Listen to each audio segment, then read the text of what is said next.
Hello, bienvenue dans cette nouvelle vidéo. Aujourd'hui, on va faire un format un peu plus différent, moins formel. Vous allez être un peu plus proche de moi, à mieux me comprendre. Je vais vous expliquer un peu mon parcours de ma reconversion jusqu'à aujourd'hui.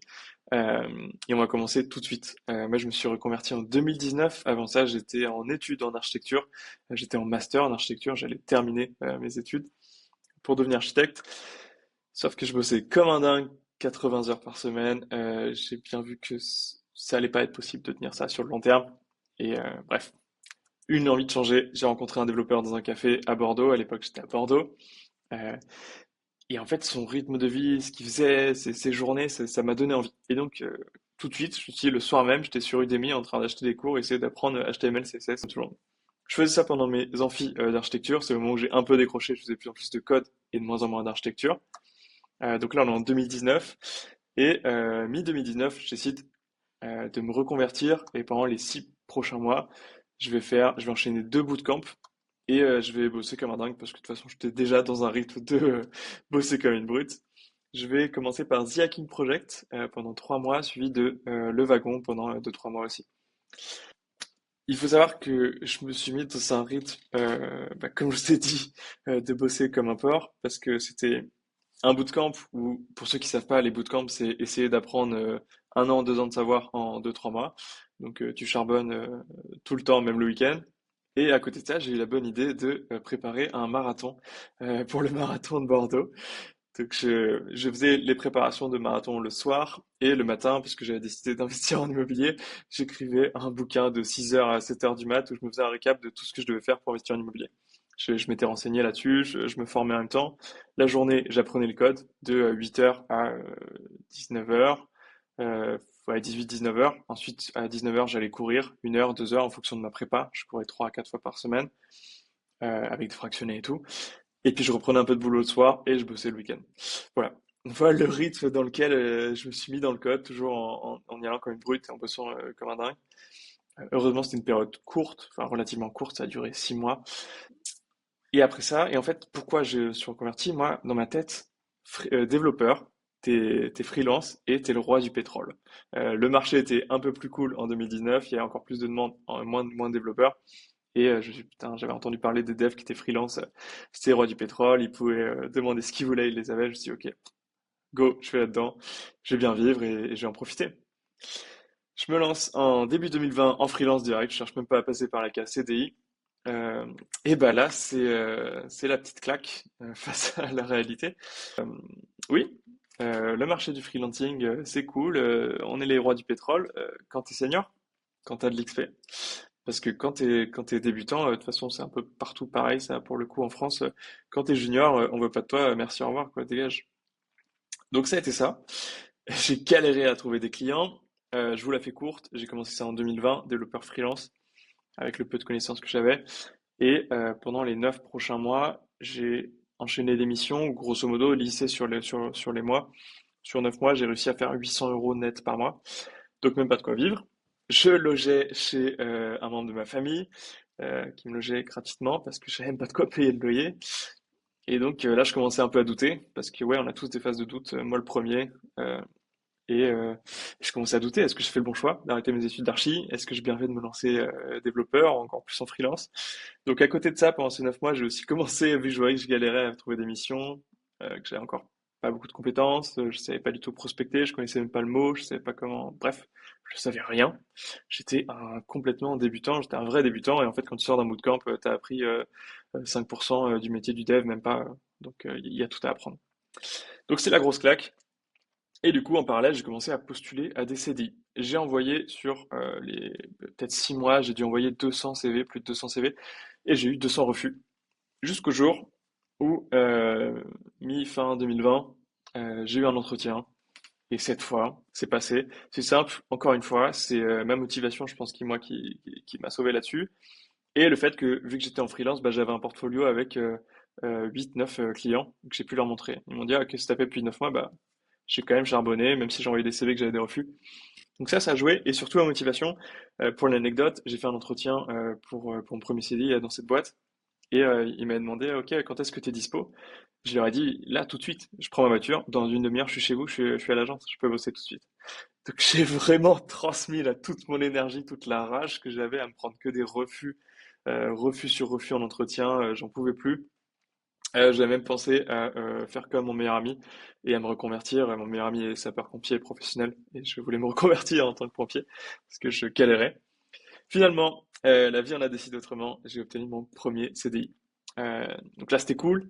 Je gagnais 3 cacahuètes, mais je m'en fichais. Je voulais juste un boulot, un salaire fixe et puis apprendre un maximum. C'était surtout ça qui m'animait. C'était OK, je veux apprendre auprès du lead dev, je veux apprendre auprès des autres développeurs, des dev back, des dev front. Bref, j'apprenais un maximum et ça, j'ai kiffé. J'ai continué pendant mon CDI, je suis resté 1 an dans cette boîte à faire du freelancing. J'ai gardé mon auto-entreprise ouverte, je faisais des petites missions, je faisais à peu près un client par mois, que je posais le week-end dessus, et donc j'arrivais à me faire 1000-1500 en plus. Euh, donc voilà, je faisais ces petites missions, et ensuite, donc oui, il y a le premier CDI, je vous dis ça parce que j'ai pris quand même des petites notes pour que ça soit un minimum structuré. On a fait ce premier CDI, en moins d'un an, j'ai donné ma démission, parce que je me sentais pas bien du tout, j'aimais pas ça, j'aimais pas le cadre, j'aime pas avoir un patron au-dessus de moi, j'aime pas, bref, tu te sens prisonnier, aucune liberté, t'as des horaires fixes, bref, c'était l'horreur, j'aimais pas du tout ça. J'ai quand même, j'ai continué sur un deuxième CDI, mais avec beaucoup plus de liberté, euh, et ensuite, je me suis lancé en freelance. Mais gardons le deuxième CDI. Pourquoi je l'ai pris? Offre full remote, c'était une start-up que des développeurs. C'était le but de la boîte. Pas de RH, pas de commercial, rien du tout. Que des devs, que des passionnés de dev. Euh, J'étais le premier salarié de cette start-up. J'étais très fier. Euh, C'était des mecs géniaux. Et là, j'ai vraiment appris comme un porc parce qu'on n'était que des passionnés. Du matin au soir, on parlait dev, on faisait nos missions. Le soir, on allait au resto ensemble, on s'appelait. Euh, on se faisait des restos sur Paris quand on se retrouvait, quand on était en full remote, on s'appelait, on parlait tech tout le temps, tout le temps, tout le temps. Et en fait, j'ai appris énormément. Ma courbe d'apprentissage, elle a grimpé à ce moment-là. J'ai commencé à comprendre les notions de clean architecture, de test, de TDD. J'ai vraiment appris énormément avec des mecs qui étaient super chauds. Donc ça, c'était cool. Et j'ai pu goûter au full remote. Donc moi à l'époque j'étais à Troyes, je viens de Troyes, c'est une petite ville à côté de Paris, à 1 heure et demie de Paris. Et bah, vu que c'était en full remote, oui j'étais à Troyes, mais après je me suis dit bah attends, j'étais avec euh, ma femme actuellement, enfin du coup c'était ma copine à l'époque, on n'était pas encore mariés. Euh, et on s'est dit mais attends si on est en full remote, pourquoi se barrer au soleil? Et là j'ai commencé à goûter pour la première fois aux joies du full remote. On a pris un billet d'avion, on est parti dans le sud de l'Espagne, et sachant que c'était, je crois, février-mars, quelque chose comme ça. Enfin, il faisait assez froid, enfin, il faisait très froid en France, mais il faisait assez bon en Espagne. On est parti à Marbella pour ceux qui connaissent.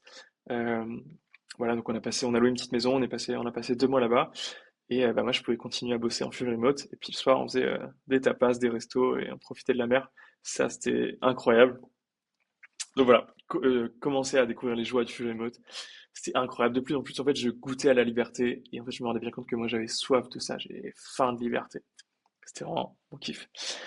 2022, je me lance en freelance à 100%.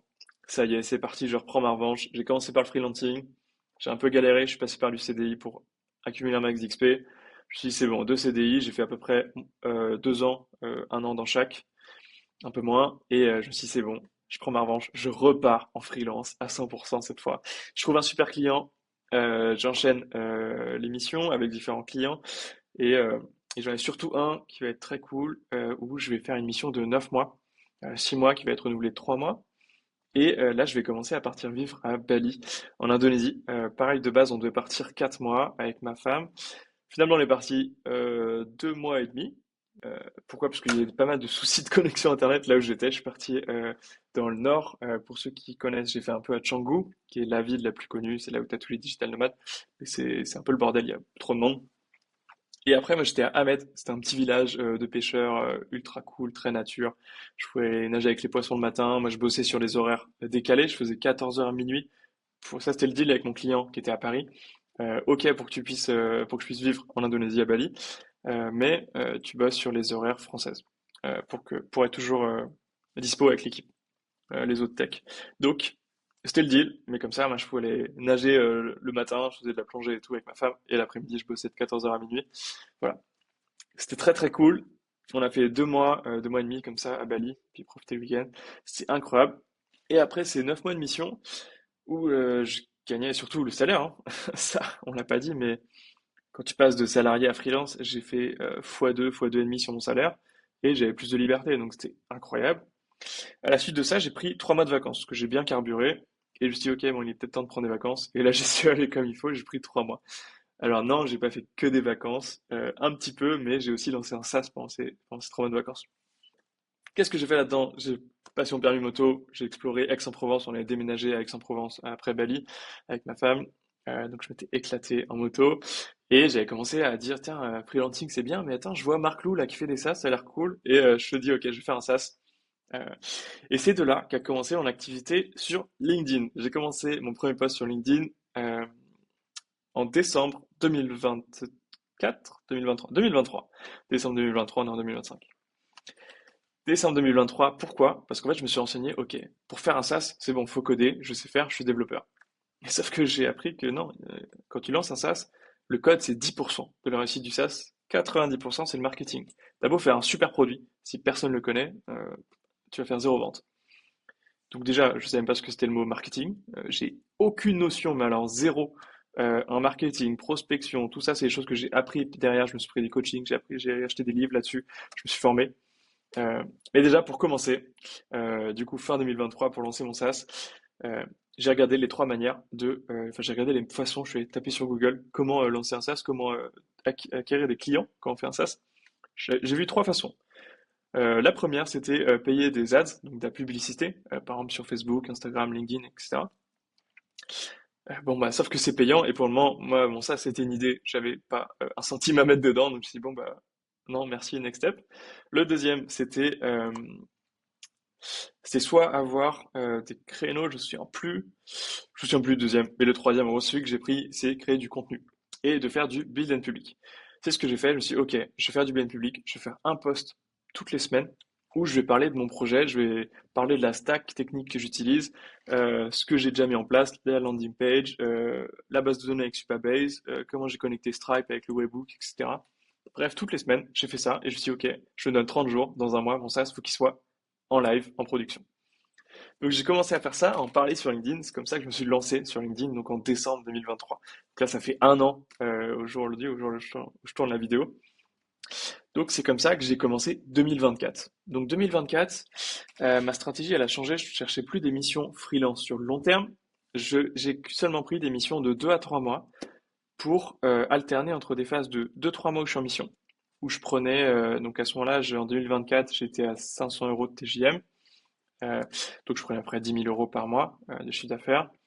Grosso modo, pour ceux qui sont salariés, qui regardent ta vidéo, qui disent ok, 10 000 euros de chiffre d'affaires, t'es mignon, mais il reste combien dans la poche? C'est ce qui nous intéresse.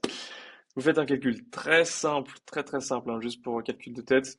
Grosso modo, vous enlevez 30%. C'est ce qui correspond à l'URSSAF et aux impôts. C'est mon cas, grosso modo. Je paye un peu moins de 30%, mais pour me faciliter la tâche, calcul mental, si je garde 70%, donc sur les 10 000, il me reste 7 000 net dans la poche. Largement de quoi vivre, on est d'accord. Donc, en fait, je faisais 2-3 mois de mission comme ça, où je prenais, du coup, 14 000, 21 000 net, euh, sachant que moi, je vis avec 2 000 euros par mois, donc tout le reste est de côté. Et après, je faisais 3 mois où je bossais plus, j'avais plus de sous qui rentraient, mais je créais des produits. Euh, J'essayais des side business. Et en 2024, ce que je m'étais dit, c'est, je me suis donné un défi. Pareil, après les 3 mois de vacances, je me suis remis dans une période de rush, vous commencez à me connaître, où j'ai enchaîné 60 heures par semaine pendant les 3 prochains mois. Voilà, c'est j'alterne, soit je fais rien, soit je bosse comme un porc. Et en fait, je m'étais donné un défi 2024, je voulais lancer un side business, un petit side business, tous les mois, pendant un an. Spoiler alerte, au bout de 6 mois, j'ai arrêté, c'était plus tenable, parce qu'il fallait faire la maintenance de chaque projet, c'était impossible. Bref, je lance ce premier SaaS. Donc là, avant de reprendre une mission en février-mars, 1er janvier, je commence à lancer mon SaaS qui va sortir le 30 janvier, 31 janvier. J'ai mes premiers clients, c'est incroyable. J'avais une idée et en 30 jours, je l'ai faite. J'ai recruté quelqu'un qui a bossé avec moi sur le design gratuitement, mais qui était adorable, qui a fait un super boulot pour les maquettes. Je lance tout, la machine est en route et j'encaisse plusieurs centaines d'euros. Bon, un maximum 300 euros, j'ai fait à peu près 300 euros. Donc des ventes à 50, j'ai fait 6 ventes. C'est euh, un succès, ouais, mais en même temps, non, parce que après, j'ai plus de ventes derrière. Alors oui, je l'ai lâché parce que j'ai enchaîné un side business tous les mois, mais il y a surtout eu un déclic en fait. J'ai eu un déclic dans ma tête. Je me suis dit, ok, il y a un mois, je m'étais donné 30 jours. Il y a un mois, j'avais juste une idée. 30 jours après, c'est en live et j'ai mes premiers clients. C'était incroyable. Oui, j'ai eu des galères. Oui, j'étais en retard. Oui, des fois, j'ai bossé le soir et le week-end.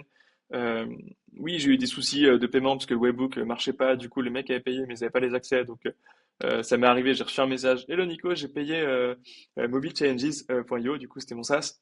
Mais j'ai pas les accès. Putain, moi, j'étais en train de manger sur ma terrasse à Aix.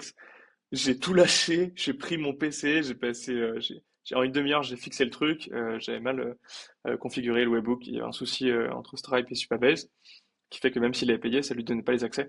Donc j'ai corrigé ça à la mano direct sur la DB de prod, c'est pas bien, je sais, mais là c'était l'urgence, la prio c'est le client. Donc ouais, c'était pas tout rose, c'était compliqué, mais au bout de 30 jours, c'est que j'ai compris que j'ai une idée et que j'ai pu la monétiser. Et ça, c'est un déclic qui est incroyable. Quand j'ai reçu la notification de OK, j'ai eu un paiement Stripe à 50 euros, pouvez demander à ma femme, j'ai sauté partout le soir dans l'appart, je chantais sous la douche, j'en pouvais plus, j'étais incroyable. C'est une adrénaline j'étais plus satisfait d'avoir une notification Stripe d'un produit que j'ai créé moi-même de A à Z que quand je facturais 10 000 par mois pour un client. Parce que là, si vous travaillez pour vous, c'est un produit que vous avez créé. Ça vous prend au trip, quoi. C'est incroyable. Bref, première petite victoire, je dis ok, je continue. Le mois d'après, février, je commence une mission où je bosse pas mal. Je continue à bosser un petit peu sur mon SaaS, mais je laisse de plus en plus à côté parce que je me dis ok, deuxième business. J'entends parler de l'apport d'affaires avec Chris et je prends cette formation et j'enchaîne l'apport d'affaires en même temps que de bosser sur mission freelance et j'essaie de continuer mon SaaS.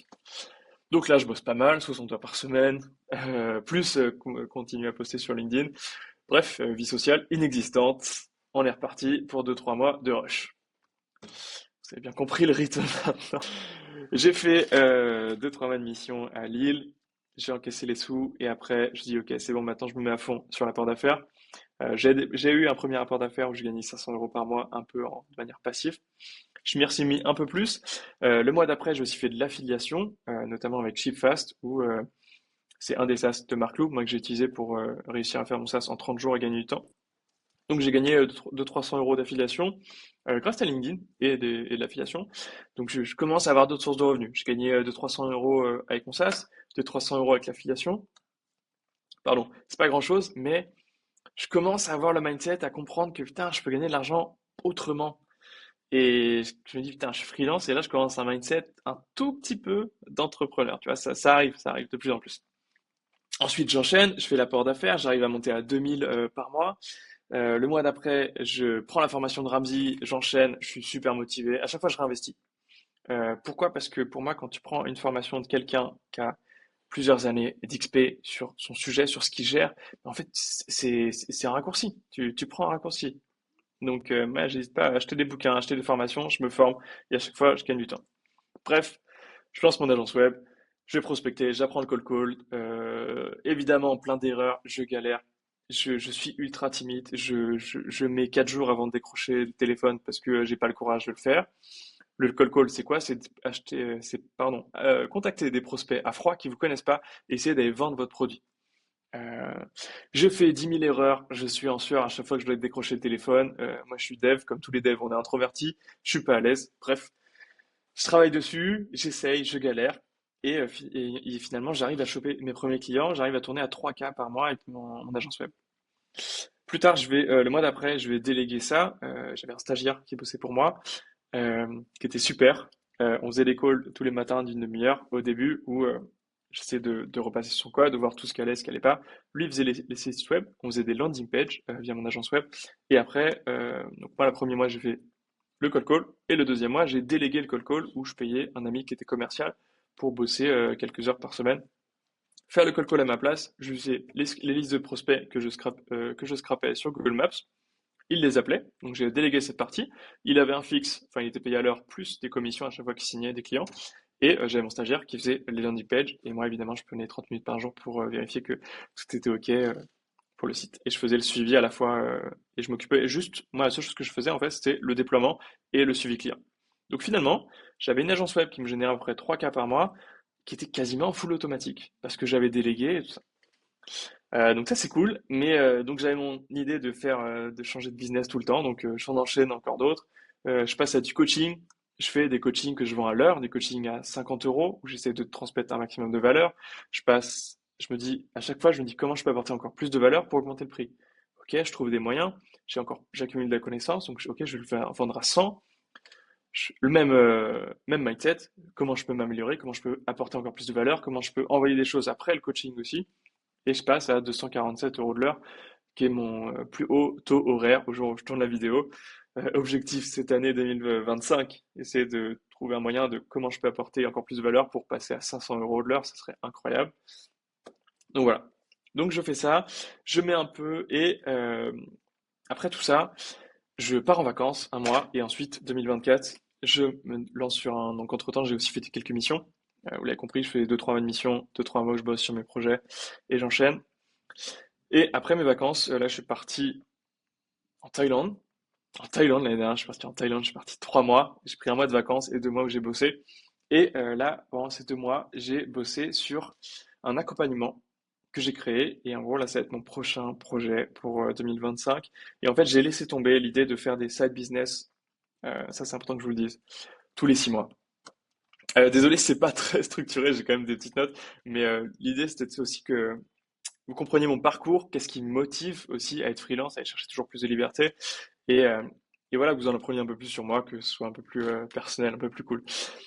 Donc, avant de passer à l'accompagnement que j'ai démarré quand j'étais en Thaïlande, je voulais vous dire pourquoi j'ai arrêté les side business que je lançais tous les mois. Donc, j'en ai fait quasiment 6. Donc, il y a eu le SaaS, l'affiliation, l'apport d'affaires, l'agence web, le coaching, et il y en avait un dernier. Et du mentorat aussi que j'ai fait, mais que j'ai arrêté après maintenant.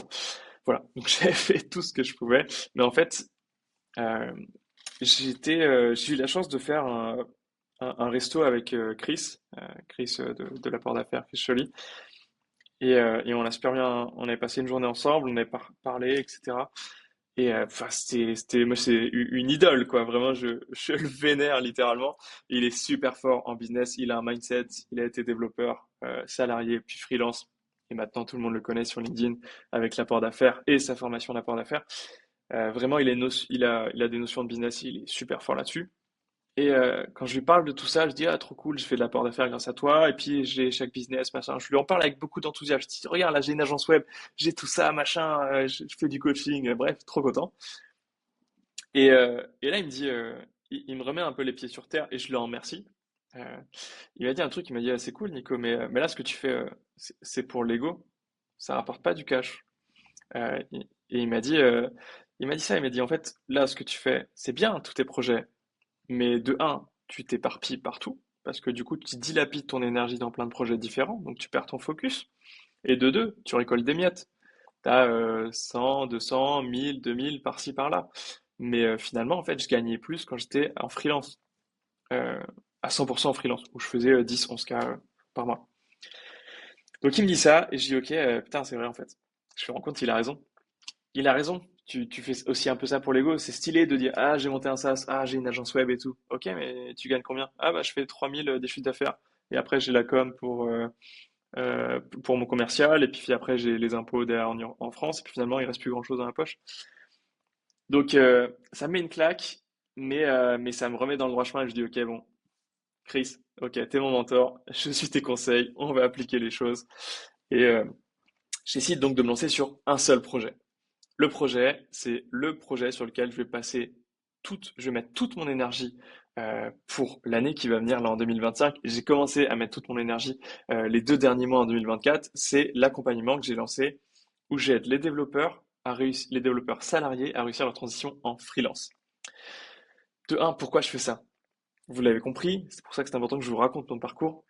Moi, j'ai soif de liberté et surtout, en fait, j'ai découvert en passant de développeur salarié à freelance qu'on fait le même boulot, pour les mêmes clients, on fait les mêmes horaires, sauf que tu gagnes 2 fois plus de revenus et tu as plus de liberté. C'est incroyable, c'est un cheat code. C'est un cheat code, littéralement. Tu fais le même boulot, les mêmes horaires, t'es 2 fois plus payé, t'as plus de liberté, tu peux voyager partout, t'es en full remote. C'est incroyable. J'ai, moi, ça a changé ma vie. Et en fait, j'ai envie que les autres développeurs le découvrent. Les développeurs salariés, j'ai envie de vous ouvrir les yeux et de vous dire, putain, mais regardez les mecs, là, vous faites un job, vous pouvez faire la même chose 2 fois mieux payé. Ça s'appelle le freelancing. Juste, pour changer de statut. C'est incroyable. Donc, et c'est pour ça que je me suis dit, mais attends, mais j'ai envie que les autres, ils le découvrent. Et pour ça que j'ai voulu faire un accompagnement, parce que je sais qu'on a peur de se lancer. Je sais qu'il y a plein de peurs. L'administratif, ça fait peur. Comment faire une facture, ça fait peur. Comment trouver des clients, ça fait peur. Je le sais. Je suis passé par là. Au tout début, il y a 5 ans, quand je me suis lancé en freelance. Et ensuite, ces 3 dernières années où j'ai fait du freelancing à 100% mon activité. Donc, je le sais. C'est pour ça que j'ai voulu faire un accompagnement. Euh, je me suis concentré les 2 derniers mois à fond là-dessus. Là, on est en janvier 2025 où je tourne la vidéo. Donc, les 2 derniers mois, j'ai commencé l'accompagnement. La promesse, en gros, c'est un accompagnement qui dure 3 mois, juste pour l'expliquer très rapidement. C'est un accompagnement qui dure 3 mois, qui est complet. On vous aide à quitter votre CDI dans les meilleures conditions, à mettre en place la bonne structure juridique. Donc, on va vous conseiller en fonction de votre choix, de vos projets. Est-ce que vous avez l'intention d'acheter de l'immobilier? Est-ce que vous avez une femme, des enfants? Quel est votre niveau d'expérience? Et en fonction, je vais vous aider à choisir la bonne structure juridique. Je vais surtout vous aider à gérer, automatiser, déléguer la partie administrative fiscalité, parce que il n'y a pas à avoir peur.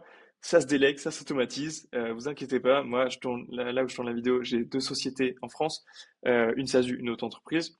Les deux me prennent moins de 5 minutes par mois, les deux ensemble. Donc 2 minutes 30 par société pour gérer l'administratif et la fiscalité. Parce que j'ai soit automatisé, soit délégué ce que je ne pouvais pas automatiser. Donc tout ça, c'est ce que j'apprends dans l'accompagnement. Deuxième chose, c'est toute la partie acquisition. Je vous apprends comment se positionner, les stratégies multicanales, comment avoir des profils bien référencés, comment être en premier et attirer des missions à nous, comment faire la prospection inbound, la prospection outbound, qui contacter, quel script dire, etc. Vraiment, tout ça, c'est prévu. Et aussi, comment élargir son réseau. Donc tout ça, c'est le nerf de la guerre, c'est comment aller chercher des missions en freelance. Le troisième module dans l'accompagnement, c'est la partie négociation. On va principalement se focus sur 2 choses. Comment tu négocies ton TJM, comment tu négocies ton remote. C'est les choses les plus importantes. Moi, ces 3 dernières années, vous l'avez compris, je suis en full remote. J'étais en Indonésie, j'étais en Thaïlande aussi. J'y retourne là dans quelques mois. Donc, je vous apprends aussi à aller chercher les missions qui sont en full remote. Dernier module, pardon, de l'accompagnement, c'est la partie évolution. Une fois que vous avez ce mindset de freelance, vous êtes bien posé dans le freelance, pardon. En fait, on a un mindset, on est entre le salariat et l'entrepreneuriat quand on est. Je vous apprends à faire l'étape d'après, ce que moi j'ai fait l'année dernière, à monter des business. C'est que des choses qui sont basées sur mon expérience. Je vous apprends à monter un SaaS, à faire de l'apport d'affaires, à monter une agence web. Que des choses que moi j'ai mis en place, que j'ai appris. Pourquoi? Parce que je sais ce qui marche pas, les difficultés, les avantages de chacun. Je vous apprends également à faire du coaching, du mentorat, bref, tout ce qui vous permet d'élargir votre horizon et surtout créer d'autres sources de revenus, plus ou moins passives, en fonction de l'activité. Voilà, ça c'est tout ce qu'il y a dans l'accompagnement. C'est tous les modules. Il y a également des lives que j'anime tous les dimanches à 14 heures. Vous avez un coaching privé avec moi ou avec un membre de l'équipe. Vous avez accès à toute la communauté, un suivi, bref, c'est énormément de valeur. Et la garantie, c'est qu'au bout des 3 mois, on vous a trouvé une mission en freelance. Ça, c'est le message que je voulais faire passer. L'idée, c'est de vous aider à passer en freelance pour faire x2 sur vos revenus et gagner en liberté. Voilà, c'est ce sur quoi moi je vais mettre toute mon énergie pour accompagner les développeurs à réussir en freelance. C'est mon objectif pour 2025. J'ai déjà des bons résultats. On a Miguel qui est le premier membre en décembre qui a eu 3 entretiens avec mes techniques et qui en janvier va signer sa première mission en freelance, full remote, 500 TJM. Je suis super content. J'ai hâte qu'il signe cette mission. Il fait l'entretien final. Et bref, on est de plus en plus nombreux. Euh, on est déjà 5, 6 développeurs, 6, on est déjà 6 au jour où je tourne la vidéo, on est le 9 janvier. On est de plus en plus de membres et j'ai hâte d'accompagner d'autres développeurs salariés, pardon, à réussir en freelance. Voilà, c'est un peu tout. On a fait le tour de mon parcours de 2019 à aujourd'hui 2025. Euh, vous avez compris mes objectifs, vous avez compris peut-être un peu plus ma vie, moi, comment je pense, etc., tout ce que je veux, toujours aller chercher plus de liberté. Voilà, j'espère que ça vous aura plu. Cette vidéo est, je viens de voir qu'on est à 30 minutes, elle est beaucoup plus longue que les autres. Voilà, pour ceux qui seront restés jusqu'au bout, merci infiniment. Comme d'habitude, il y aura une vidéo chaque semaine, donc n'hésitez pas à vous abonner.